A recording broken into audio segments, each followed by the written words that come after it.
Ladies and gentlemen, welcome to the European Masters Road Trip. My name, as always, is Ghost Who Dreams, and as usual, BP Cast is with me. But we've got a very special guest joining us all the way from Italy, covering the PG Nationals. We've got Moonboi, and how are you doing today, Moonboi? I'm fine. Thanks for inviting me. Thanks for having me. I can't Would wait. you say you Yeah, are over the moon? I would. That's a really How, good way to put how do I mute Oshin? Where's the button to just mute BP? Yeah. No, of course, it's great to have you here. Of course, you're just coming back off of the PG National Finals. You are actually one of the few people we've had who have their representatives locked in for EU Masters Summer. Are you confident? How was the finals? Before we even talk about that, how was the finals? The finals was really hyped. It it was weird seeing Campus Party Sparks there again, trying to get the title, and it's been a weird split for them because they won last split. Obviously, they had a great reverse sweep in finals, and then didn't do so well at EU Masters. But this split, they were looking a little bit more shaky than last split, mainly because they were basically the same roster as last split. They only switched up one player, and other teams made great upgrades. So we had Outplayed and Clash Forge, who were looking like the absolute top two teams. They qualified as first and second in during the regular season. So we didn't think Sparks were gonna do it again, but they did, and they did it so well because they took out Samsung Morning Stars, which were last split's finalists in quarterfinals. Clash Forge, who were one of the team that everyone thought was gonna win this split in semifinals, and Outplayed, who was the other team who we thought was gonna win in finals, and they did it so well. And the craziest thing is that before playoffs started, they had to switch out one of their most important players, their AD carry, and they switched him. Well, I can't talk. Switched him out, and they got another AD carry, who we didn't know much about. He was Optimus, and the thing is, these two players have really different playstyles. Enz was the main carry of the team. When Enz was playing on Sparks, it was all about him. Give him resources, give him kills, and funnel him basically, and he will carry you the game. And Optimus is a very utility-focused carry, so we didn't know how this was gonna work for Sparks, but it works so well. They switched up their entire playstyle. The jungler and the mid laner showed up when they needed to show up, and they got to another title, winning another finals, and they won 3-1. But coming into finals, Outplayed was looking so strong because they hadn't lost a game since basically week 4 or something of the regular split. They were like on a 11-game winning streak. So it was, many people expected an Outplayed 3-0, and it was a Sparks 3-1, and that's absolutely crazy. It's great to see as well, like and back-to-back championships, of course, is always a nice thing to see, and something I've always loved about Italy is that you guys have always kind of been the surprise package within Europe. No one really knows what to expect from you guys.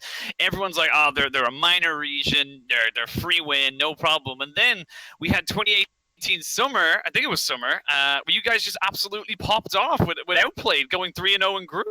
So is there an expectation now that the side of, the Italian kind of teams that come in should be able to do well coming into most of the EU Masters? Is that what you would perceive that as well?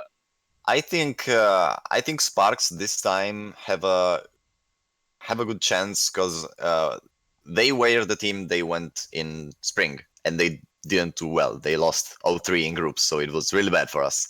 So this time around, it's the same organization. It's slightly different players. They switched out the bot lane, and I don't think that there's as many expectations on them as there were in spring. Because in spring also, Campus Party Sparks was a new organization. They just joined the league that split, and they won it all.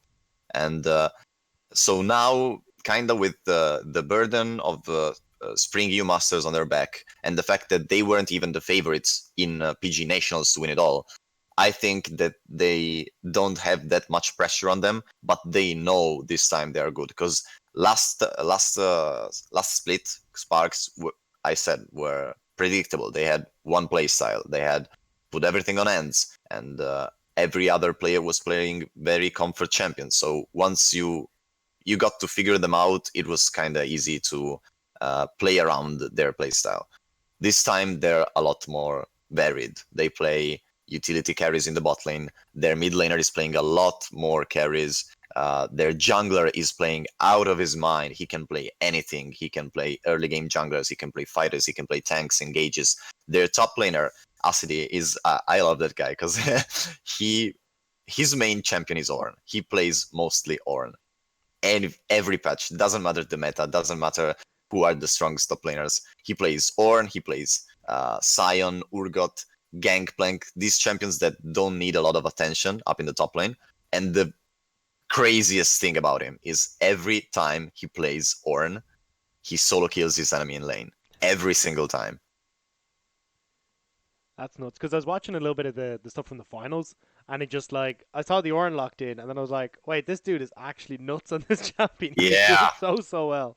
So it's kind of cool to see because one of the things we've kind of noticed as we kind of looked across a couple of the different regions is that there almost seems to be, at least going back, say the start of spring 2018 for European Masters, every region had their own unique champion.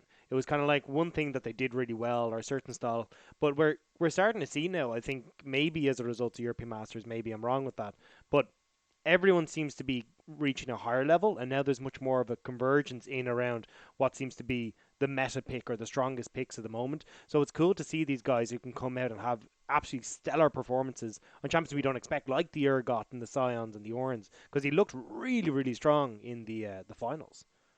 Yeah, absolutely. I think um, having these kind of comfort picks for our players is a very big advantage because you have to respect that in draft. In Italy, everyone knows you can't give Ornn to Acidi, you can't give Jarvan to Robin, you can't give Corki to Librid.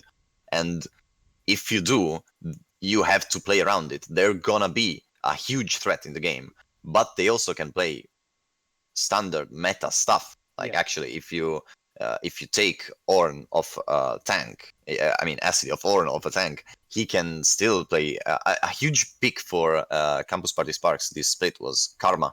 They every team that played against Sparks, they had to ban Karma because they can flex Karma in basically every role. They can play top, mid, support. They can play it even bot lane. And one thing I haven't mentioned about Sparks, but I think is one of their biggest strengths, is their coach is really good in draft, in pick and ban phase. You can watch basically any Sparks game, watch the first 3 picks, and still not know anything about what they're planning to do.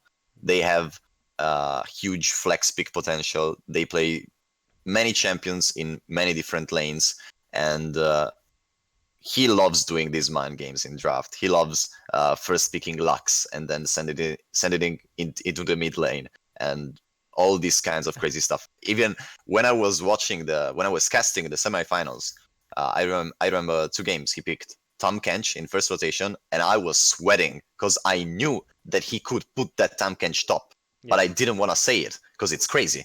But I knew he could do it. That's brilliant. And I think looking at it as well, so obviously you've got this incredibly strong coach, and now they've got the new 80 carry coming in. Do you think that's an upgrade now? Because as you said, they've got like a very different playstyle that they've gone with here. Or do you think it's kind of a case of we haven't seen everything that Campus Party Sparks has to offer? They've got all these crazy strats they're running in the background, and maybe we get the opportunity to see them then when they do go to European Masters. I think they certainly have the potential to do well because I have been really impressed with their growth during those 3 weeks of playoffs. Because as I said, they just got their new AD carry at playoffs. Last game of regular split, they played with the sub because their old AD carry was already gone, so they had to put in a sub top laner who played bot. And the first week of playoff quarterfinals, they played with a new AD carry, and I thought that was gonna hinder them a lot, but it didn't at all. And if they got so far to go from third best team in the league to winning the finals within 3 weeks with a new AD carry, given 1 month, 2 months of practice before EU Masters, I think this team can show us even more. I have I hope that this time they can at least get out of groups. I hope that we don't get a hard group as we did Yeah. in spring, because that was absolutely terrifying. But I think they can absolutely go far this split, and I hope they can somehow surpass the legacy of Outplayed at 2018 summer, because that Outplayed team, it was from a time when in Italy we had Outplayed and Forge, who were like the two big organizations, and I feel like we still have to get over that.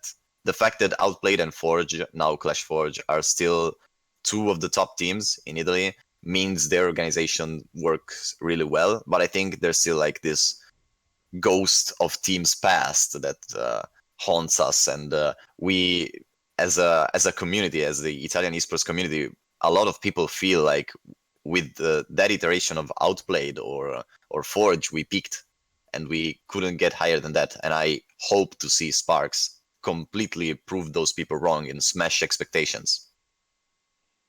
You mentioned as well, obviously you guys are one of the few first teams that are able to confirm the spots in the EU Masters, and it's a long time. It's a long time until the tournament actually starts. About, for you guys in particular, it's about 5 or 6 weeks away. Would you say that's a positive or a negative for the side of CP Sparks? Because, the time they're not getting as many competitive, kind of competitions coming up, or do you think it's just pure time for them to kind of hone in their strategies and work on like the new crazy stuff?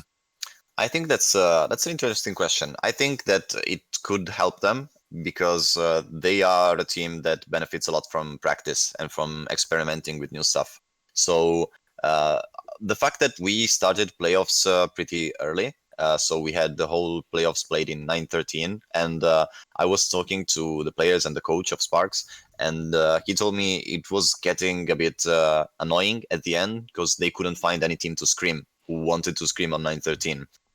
So I think giving them time to practice on the new patches and continue experimenting, finding new crazy picks, new crazy flex picks they could play around, I think that's great. I think they're the team who could benefit from actually having more time to prepare stuff than to actually use it on stage, because their execution is pretty pre-planned. They're not a team. If I had to maybe put a bit of a weakness on them, they're not a team that loves to improvise. They like having a clear game plan. Although that has changed a bit since with the new AD carry Optimus, I was told by the players that he is a great in-game presence. He can shot goal very well. He's a great decision maker. During the finals, the first game actually, Outplayed were about to win off a backdoor, while Sparks were taking Baron, and I was talking to the jungler after the series, after the finals was done, and he was talking to me. Yeah, in those moments, it was all about Optimus telling us, we can finish Baron, we can go back, defend, we can finish, we can end the game. Let's go now. He is I think he's a great addition to the team, because before I didn't see one player who really stood out as the captain of the team, who's like taking hard decisions. We have to do this right now. We have to make a choice, and that's gonna either win us the game or lose us the game. So I think one of their maybe biggest weaknesses from earlier this split has been kind of plugged with the arrival of Optimus. So back to the original question, I think that they could hugely benefit from more time of practice, and yeah, I hope they do well. I really do, and I really think they can. And obviously, looking at the legacy, we talked about Outplayed making it to quarterfinals and a fantastic push as well, and very unfortunate for them to get knocked out in the fashion they did in the quarterfinals. But always with Italy, and I'm sure you have the same one, is it okay to believe that we can do well? Is it okay to think that we should be able to go up against the France's, the Germany's, the Spain's, and think, what, we should be able to take these guys? And do you believe that this team has that kind of a caliber behind them to be able to push for a quarterfinals, top 8 in EU Masters? I think it's absolutely okay to believe that. I think you have to believe that if you wanna actually be the best. If you wanna be the best, you have to believe you can be the best, because it's not gonna just happen. You can't hope to just get lucky against harder and tougher opponents. You have to actually overpower them. And uh, as we were talking, yeah, about the legacy of Outplayed and Forge, those are teams that back in the day, like previous seasons, the competitive scene in Italy wasn't so well developed. There were still many teams that were like, you didn't look at them as a big opponent, as a worthy opponent, even in the PG Nationals. And the fact that these last split, it feels like there's more of a chance for any team to take a game off of anyone. I think the scene has really developed in a way that uh, it allows players to have a greater competition inside the league, and thus being more ready to what awaits them out there during EU Masters. Because a thing that happened recently during this last year, mostly, we had a lot of imports coming in, and that elevated the scene level as a whole. Because there's not a whole lot of great Italian players. If you think about the LEC, there's only one Italian player, it's Shizuke, and he only got there recently, like a couple of years ago. So it's not Italy has not been known as a country that produces great native talent. So I think that with the thing that there keeps coming new players, new imports from other states, other regions, and it elevates the level of play inside Italy, and it allows Italian players to have bigger competition, tougher competition, and thus grow more. And it's the kind of the circle of life, basically. They just keep getting better, and so the opponents keep getting better, and so eventually we'll get to a point when we're stronger than what we thought was the super team of Outplayed that got to EU Masters in summer 2018. And I think that's really interesting because I was kind of looking at the names on some of the team, sorry, some of the player names that are on the teams, and like there's a lot of guys that we've seen before in European Masters or even on other teams that have done incredibly well that are now in the region. And as well, even when you're looking at like the level of play that we saw in the finals, like there was super macro heavy focus. Now they were exciting games, don't get me wrong, but it looked like the entire playing field that people are on in Italy has just taken and like one or two steps up. And I think that's really Yep. cool to see how the region just has been improving from what we saw even this time last year to now. I think it's absolutely right. I think the whole region got a lot better since even last spring split. I thought we were seeing a whole new region. It wasn't like Italy in summer split. We had a lot more competitive teams because, as I said, 2018, it looked like you were just waiting for the playoffs to come so you could see Outplayed versus Forge in the finals and who was gonna win. But this split, it's a lot more close. The fact that actually Outplayed and Clash Forge didn't even got to finals in spring. It was Samsung Morningstars versus Sparks, and this time around, again, it was only Outplayed because Forge was eliminated by Sparks in semifinals. It's a growth that I'm really happy to see because I hope my region to keep getting better and keep improving and keep motivating new players to actually wanting to give their best. And I think that's great. We have a lot of young players in Italy that are just starting out and that have great potential.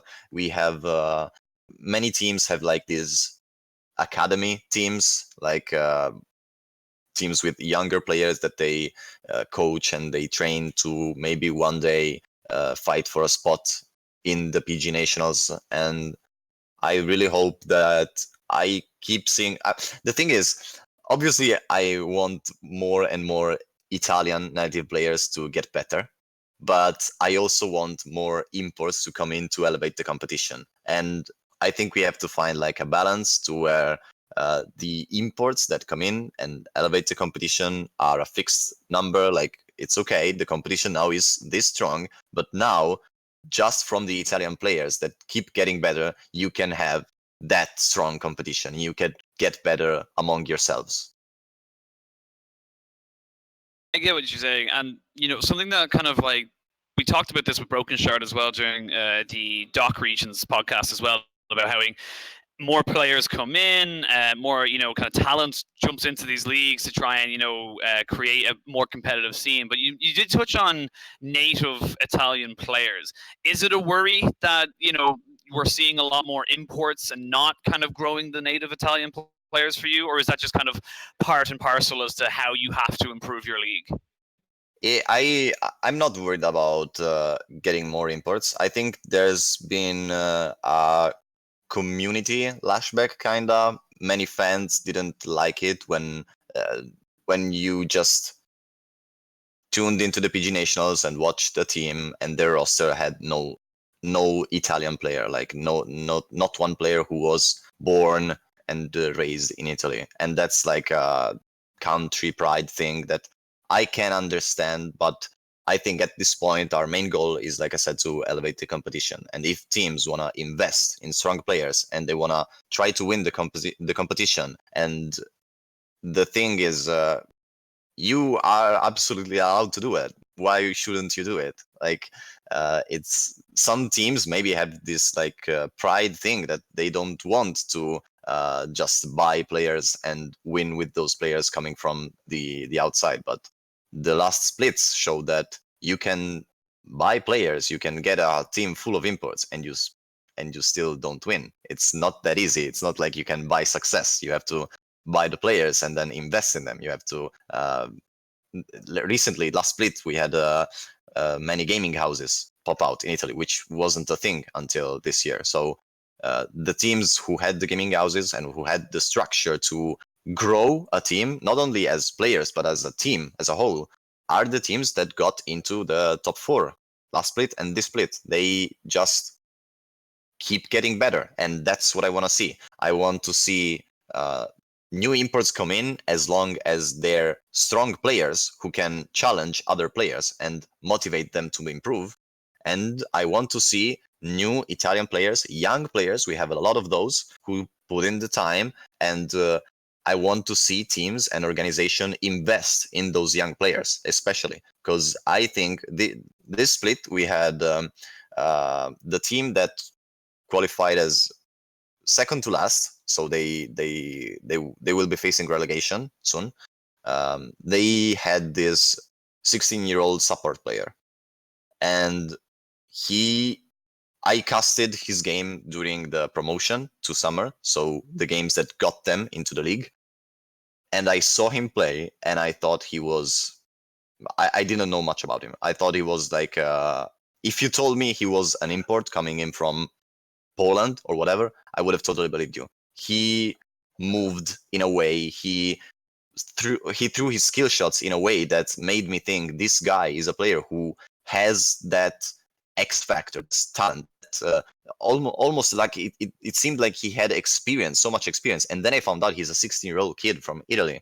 And although he didn't have a great split, although he didn't have the greatest team after all, because it's a team that just got into the league and struggled a lot at the start of the season. But one thing that's really interesting is they ended the season as second to last, but they were one of the only 2 teams who took down Outplayed in a crazy game.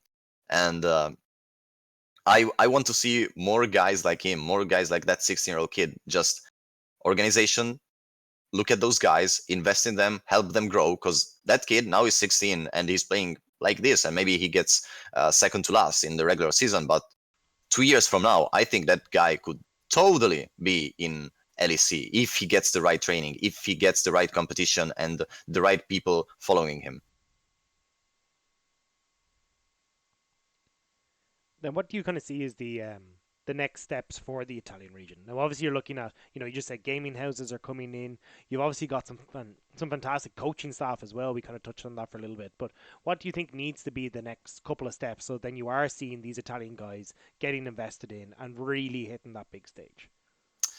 I think one of the things that it's not really big in Italy yet is a lot of players just fly under the radar. They're not so seen by the media, I should say, and the public too. I feel like a lot of the teams could be doing a better job to promote those players and give them like a platform. Like I don't feel that many people, even in Italy, even like the people watching the competition, know who the players are, and that's a really big shame because I think we have some great players and some great personalities also.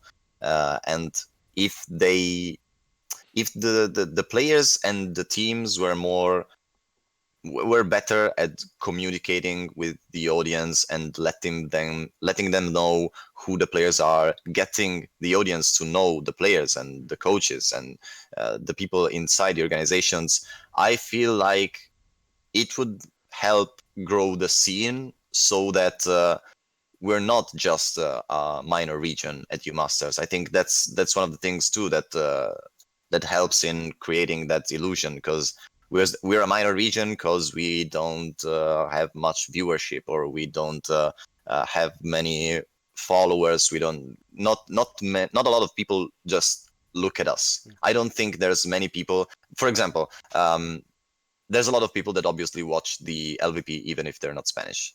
Same thing for the LFL. Same thing for the Deutsche League. Just I don't think there's nearly as many, if any, people who are not Italian that watch the PG Nationals, and that's a huge shame for me because we have the talent to put on a good show. We have a great broadcast. We have great players, great teams, and I think if the teams put themselves out there more, there would be more response even from the international community, and that's one thing I really would love to see.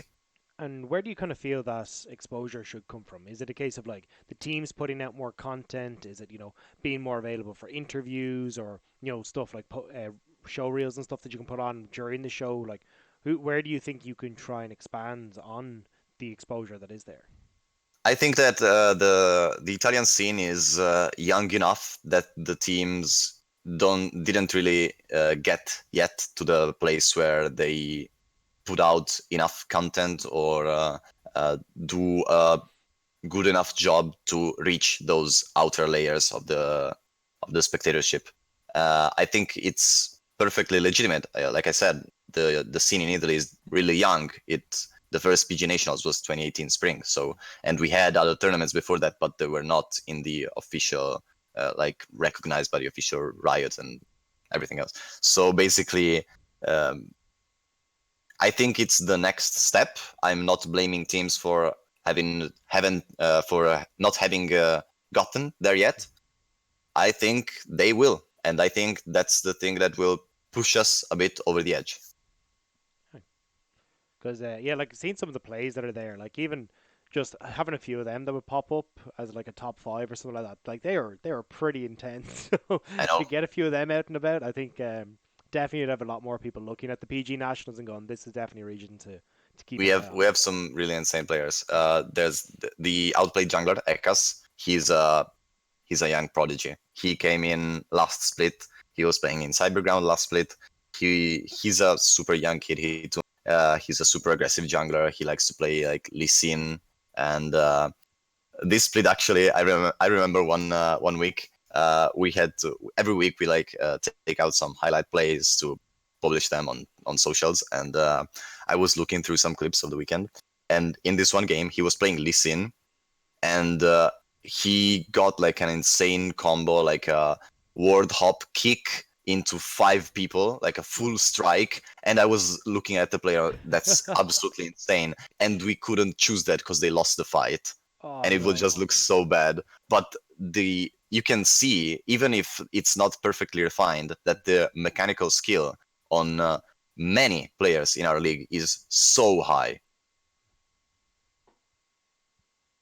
Looking forward to EU Masters. That we have kind of you guys obviously locked and loaded. I can't ask you the kind of standard question of who do you think is going to win or who do you think looks good right now. What's the group of death for you guys, and what's a group of life for you guys? Because you are second Ooh. seed, and you get one other seed. So I can tell you the seedings right now. So a Pool 1 seed would be Spain number 1, LFL number 1, Poland number 1, and Germany number 1. Pool 2 is the yourselves, Baltics, Nordics, UK number 1, by the way, and Benelux, Czech Republic, Slovakia League, the Greek League, and Portugal. And then number 3 would be a play-ins team or the Balkans League. So if you had to choose 3 teams or 3 regions that you would want to play against to kind of give yourselves the best opportunity, what would be the 3 you would pick?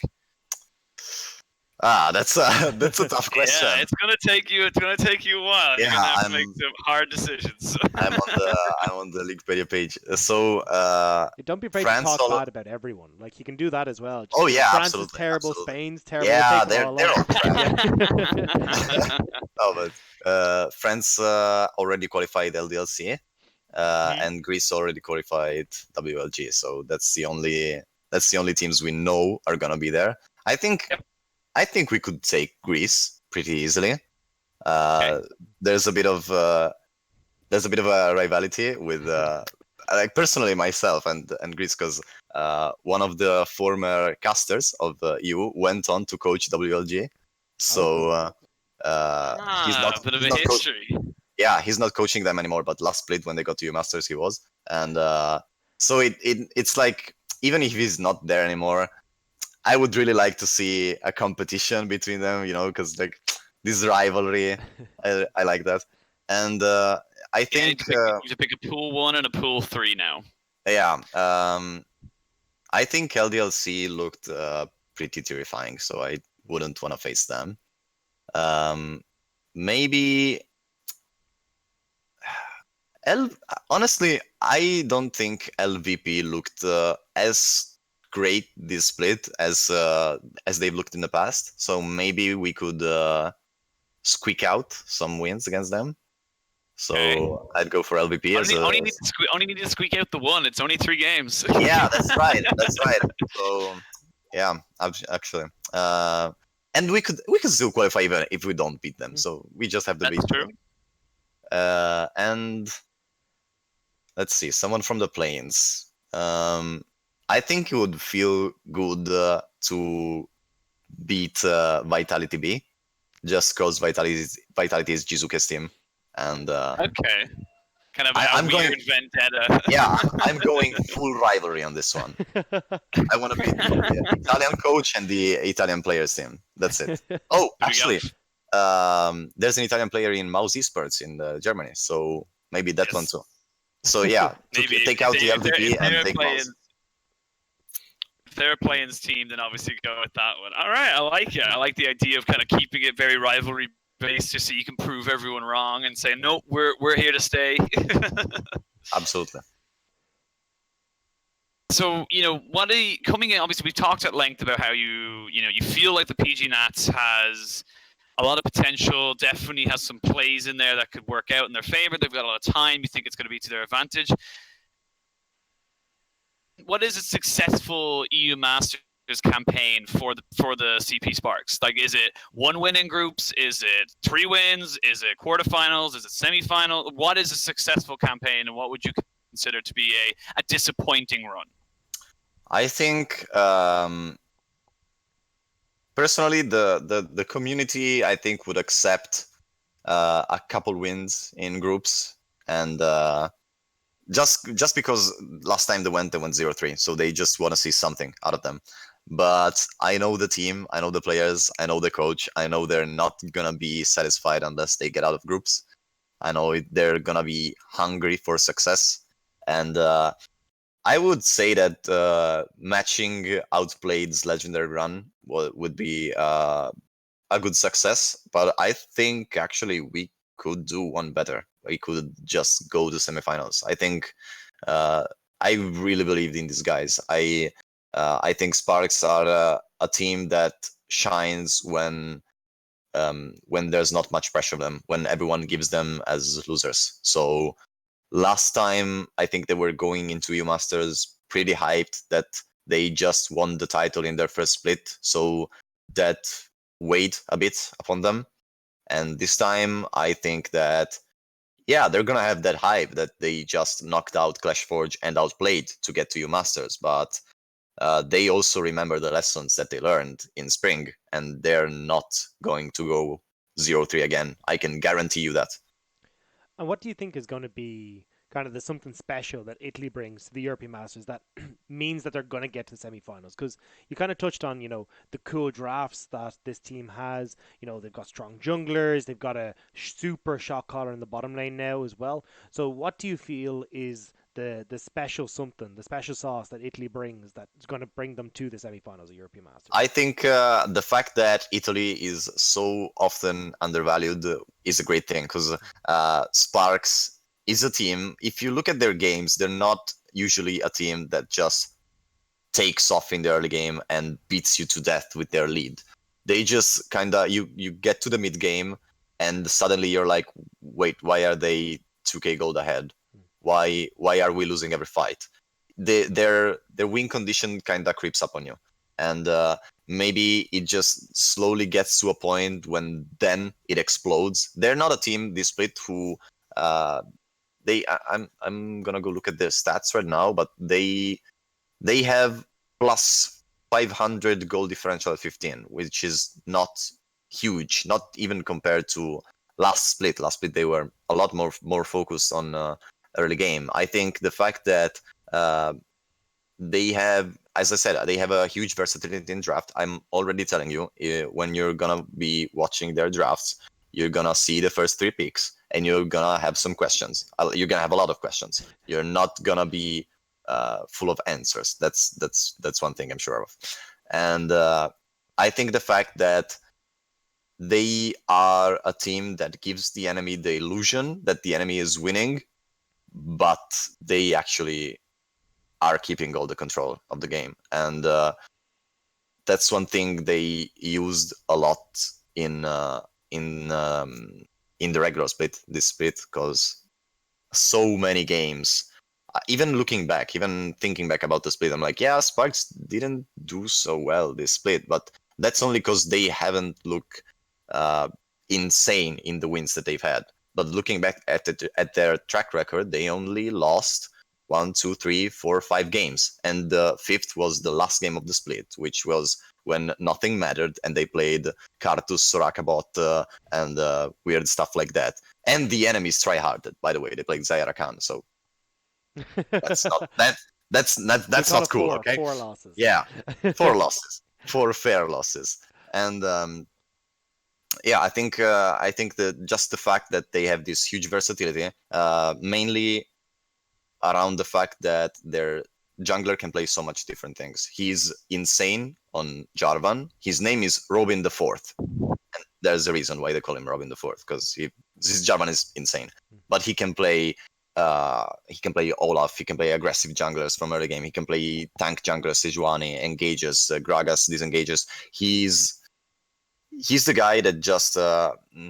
I had a talk with him before finals, and he asked me, do you think me or Ekas, the jungler of Outplay, the other finalist, is the better jungler? And I said, I think Ekas is a little better mechanically, because he's insane. But I think what you do, what Robin does, is better for the team. In early game, Robin will always sacrifice himself and his jungle a little bit, so that his laners can feel safe and can get an advantage and gain those slow creeping advantage that you don't notice until it's too late.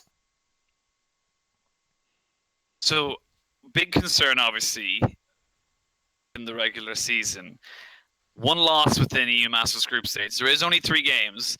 Yeah. Are you afraid of a snowball against them? Are you thinking they have to hit the ground running? They have to get their first win super early, otherwise the pressure is on? Or do you think they can bounce back even if they lose? I think they're one of our teams with better mental. As I said, their coach is really amazing. They're like they remind me a lot of like the old school esports organization, like when Cloud9 first got into LDLCS. It's like just a group of friends. They play well because they're so close to each other, and there's a super good atmosphere between them. And I think the coach does a lot to help it. He's a super cool guy. And last split in finals, they won with a reverse sweep. They were down 0-2 in the finals, and they got 3 wins in a row. I don't think the pressure gets to these guys. I don't think you can actually break these guys' mental. I think maybe if they win some games, they could maybe slip up and lose one. But I think their level of consistency, especially with this new AD carry, and given all the time that they have to prepare and grow even more with him, is so much better. Game 3 in finals, they were up 2-0. They lost game 3, and that game 3 outplayed, stomped, like hard stomped their support. Blitz, he picked Pike. He had one of the best Pike games I've ever seen in my life.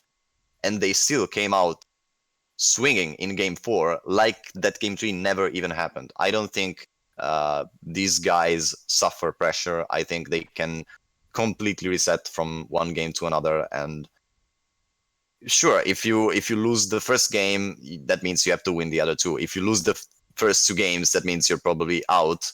But these are not the team that even if they go 0-2 on the first 2 games of the group stage, which I don't think they will try hard to win the third game. They don't want to go 3 again.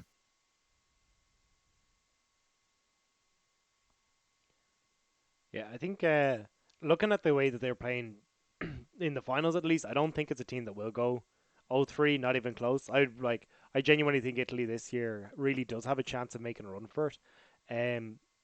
The Oh, only you've thing is cursed it now. I know, yeah. touch wood, touch wood, touch wood. We're all being positive now. But, We've just ruined their chances. That's one of the things was like you kind of said, look, they've got a very slow early game. Is that maybe somewhere that you see that they might slip up then if they're against some of the more aggressive early game teams, or is it just a case of they have such a strong control of the game that they don't even worry about the early game? Like it's not. Like I don't think that they have a slow early game, as in they can't generate enough in the early game. I think their early game is slow because they just slowly get stronger. Kind of like I don't know. I cast the LCS, so the first paragon that comes to my mind is Team Liquid. Team Liquid in many of their wins, they don't do much in the early game. You don't see many early ganks from Xmidi or early 2v2 kills in the bot lane. But once you get to those first team fights, they're ahead. They have half an item on you, one entire item on you, and you're like, how did that happen?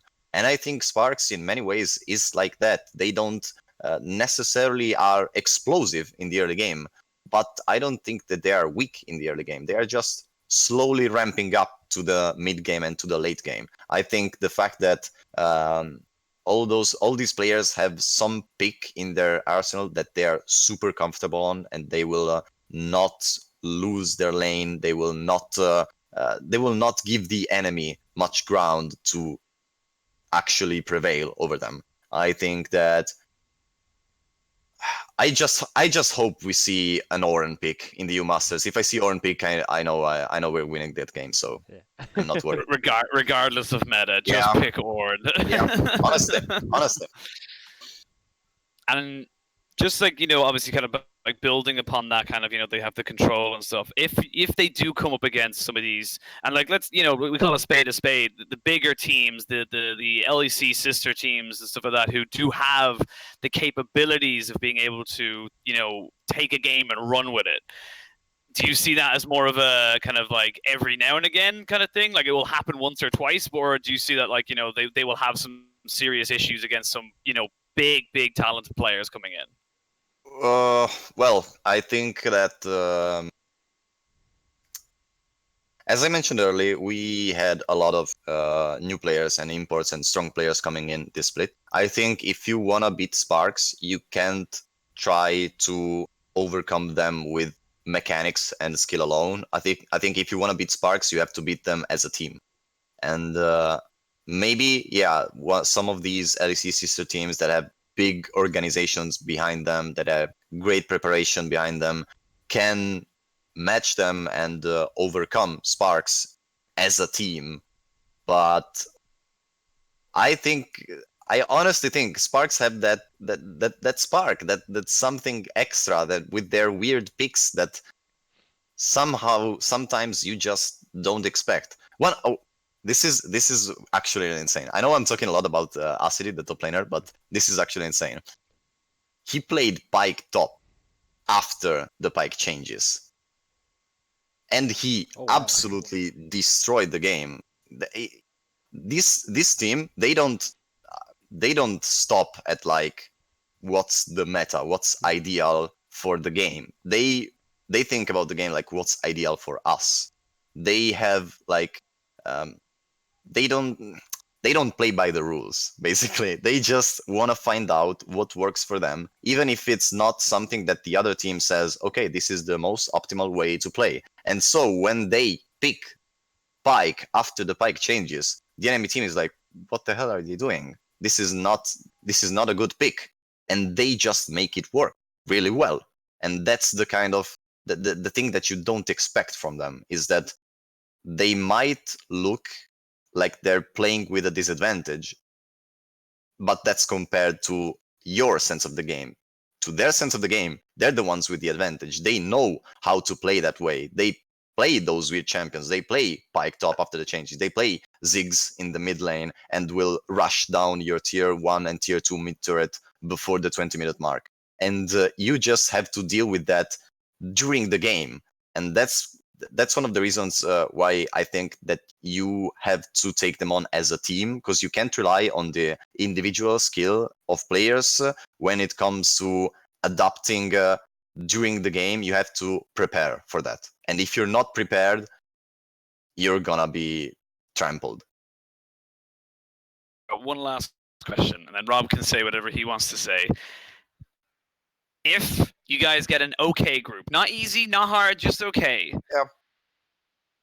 Can you make top 4? I'm not going to ask you when. I'll ask you that later in the season.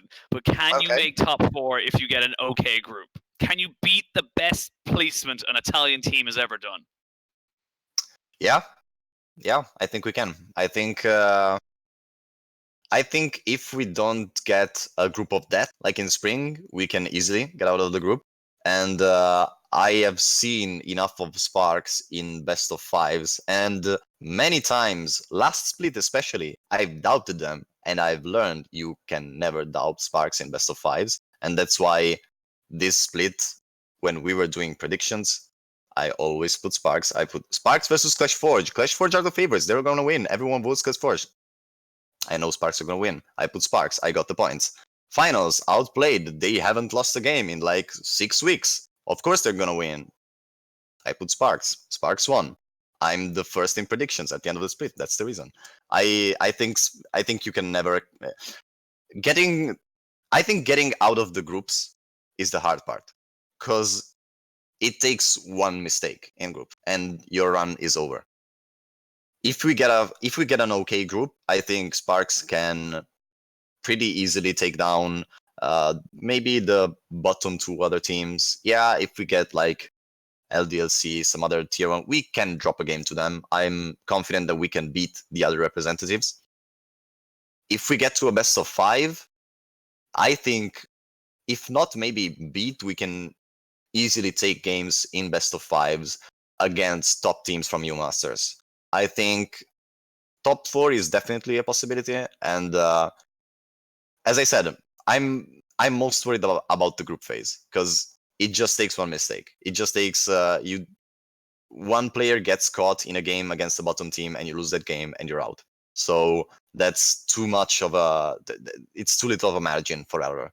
And it's not, I don't even think it comes to player skill or preparation. At that point, it's just like you couldn't have predicted that single mistake that just lost you your entire run. So if we get out of groups, I think we can. I'm basically just gonna say from now, if we get to quarterfinals, we're gonna win those.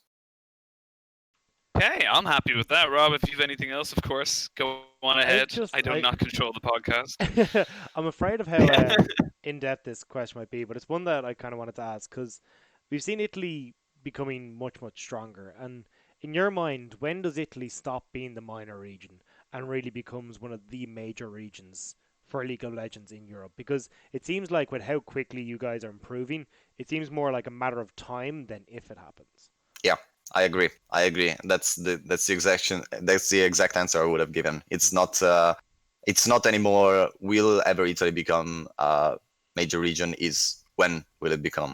And I think if it's not gonna be next year, it's gonna be 2021. If I think I've only been in the I've only casted. I started this year with January, so last year 2018 I haven't even cast those games. I just looked at them, but the rate at which I've seen these teams improve compared to last year is a whole another level. I think if this time we get a good run at U Masters, it sets the paperwork for the future.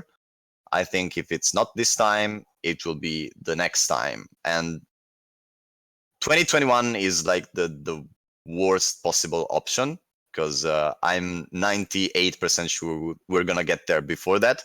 But in case we're not, I'm just keeping my options open. Like, yeah, I said 2021. I said by 2021. You can tell me nothing. Got to hedge your bets just in case. Yeah.